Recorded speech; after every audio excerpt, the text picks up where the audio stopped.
जय राम जी की। राजा पृथु का जन्म एक विशेष परिस्थिति में हुआ। उनके पिता वेन, जो एक अत्याचारी राजा थे, अपनी प्रजा पर अत्याचार कर रहे थे।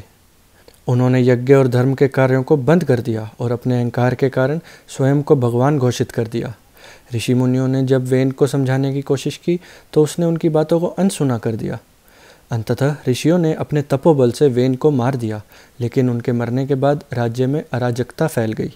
ऋषियों ने प्रजा के कल्याण के लिए एक यज्ञ किया और उस यज्ञ के फलस्वरूप वेन के शरीर से एक दिव्य पुरुष का जन्म हुआ। वह पुरुष राजा पृथु थे।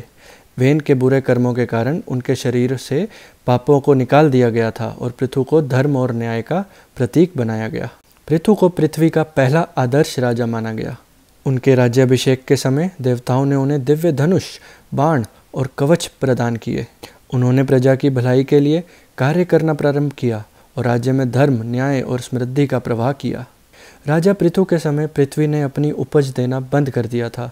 प्रजा भूखमरी और संकट का सामना कर रही थी। पृथु ने इस समस्या का समाधान निकालने के लिए पृथ्वी से कारण पूछा।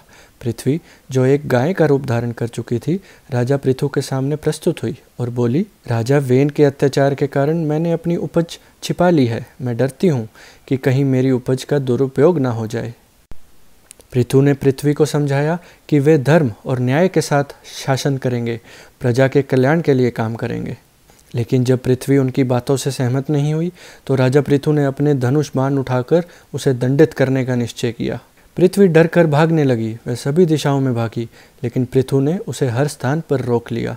अंततः पृथ्वी ने राजा पृथु की बात मान ली और कहा, हे राजन, यदि आप मेरे संरक्षण का वचन देते हैं तो मैं अपनी समृद्धि और उपज को फिर से प्रकट करूंगी।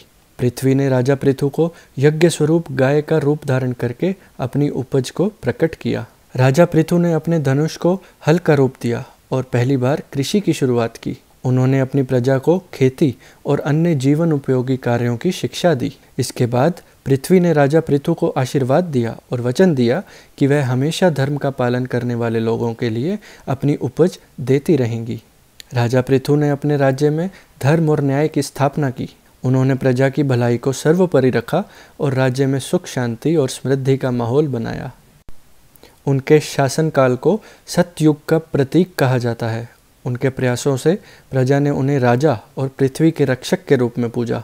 राजा पृथु के नाम पर ही धरती का नाम पृथ्वी पड़ा। उन्होंने पहली बार कृषि की शुरुआत की और प्रजा को आत्मनिर्भर बनाया। पृथु ने आदर्श राजधर्म का पालन किया और बताया कि एक राजा का मुख्य कर्तव्य प्रजा की सेवा और संरक्षण है।